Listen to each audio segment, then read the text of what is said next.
Nasihat umumnya datang melalui telinga, bukan melalui mata. Telinga menjadi sarana mendengar ilmu dan kebaikan, namun tidak menjamin apa yang masuk akan sampai ke hati. Karena itu sering dikatakan, nasihat masuk dari telinga kanan, lalu keluar dari telinga kiri.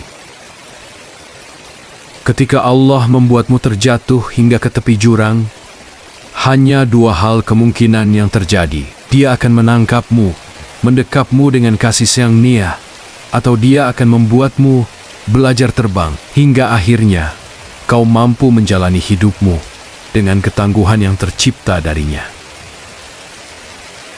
Tak perlu menambah simbol, tak perlu hiasan berlebihan, tak perlu sibuk membela dan mengumumkan nilai diri jika filmu jelas. Niatmu lurus, sikapmu konsisten, maka perbuatanmu tak perlu dipoles.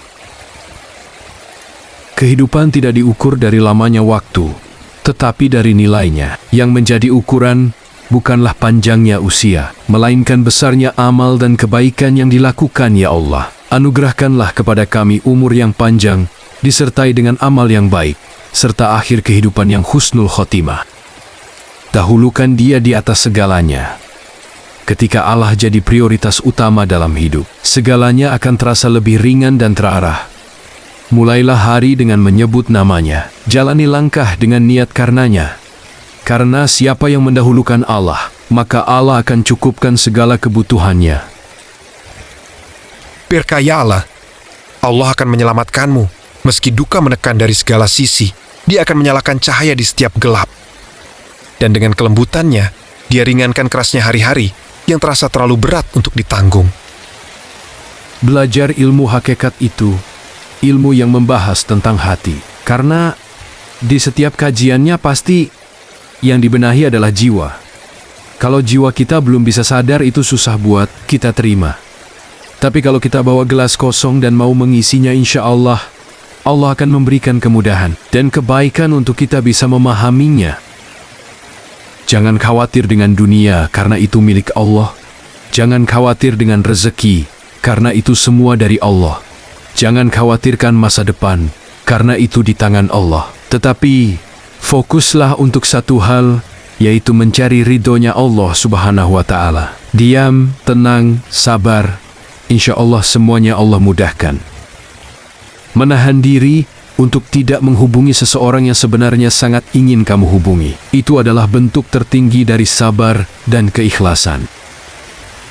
Tidak ada tempat yang lebih aman selain dalam perlindungannya. Tidak ada harapan yang lebih indah selain janjinya. Dan tidak ada takdir yang lebih indah selain rencananya. Maka aku titipkan segala perkara di kehidupanku pada Allah sebaik-baiknya penjaga.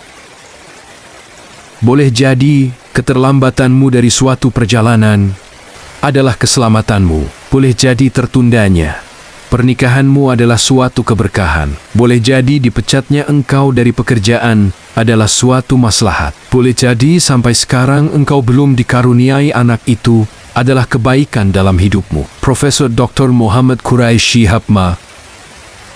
Salah satu ketenangan yang hebat adalah ketenangan yang kita rasakan setelah memaafkan orang yang menyakiti kita, membantu orang lain tanpa mengharapkan balasan, dan saat menghadapi kesedihan sambil percaya bahwa kesedihan ini akan berlalu dan akan datang hari yang lebih indah atas izin Allah.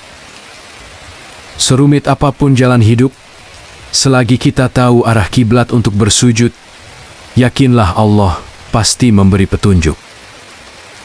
Belajarlah untuk berlapang dada, karena tidak semua yang kita inginkan itu yang terbaik menurut Allah. Sesulit apapun keadaanmu, ajarilah hatimu agar bisa menerima tanpa keadaan, tanpa membenci. Belajar ilmu hakikat itu, ilmu yang membahas tentang hati, karena di setiap kajiannya, pasti yang dibenahi adalah jiwa. Kalau jiwa kita belum bisa sadar, itu susah buat kita terima. Tapi kalau kita bawa gelas kosong dan mau mengisinya, insya Allah, Allah akan memberikan kemudahan dan kebaikan untuk kita bisa memahaminya. Kita menangis karena masalah dunia, tapi jarang menangis karena dosa sendiri. Padahal yang paling layak ditangisi bukan hidup yang berat, melainkan hati yang makin jauh dari Allah. Boleh jadi kamu membenci sesuatu padahal ia amat baik bagimu. Boleh jadi pula kamu menyukai sesuatu padahal ia amat buruk bagimu. Allah mengetahui, sedang kamu tidak mengetahui. Ya Allah, lancarkanlah urusanku di hari ini. Mudahkanlah semua hal yang kuanggap sulit, dan berikanlah jalan keluar untuk setiap masalah yang aku hadapi. Saat kamu melihat dirimu lelah, namun masih bertahan, ingatlah, itu tanda iman sedang dijaga. Allah memberi ujian bukan untuk menjatuhkan, tapi agar hatimu kembali ke Allah. Jadilah mulia dengan tanpa merendahkan orang lain. Jadilah besar dengan tanpa mengecilkan orang lain. Jadilah bahagia dengan tanpa menyakiti orang lain.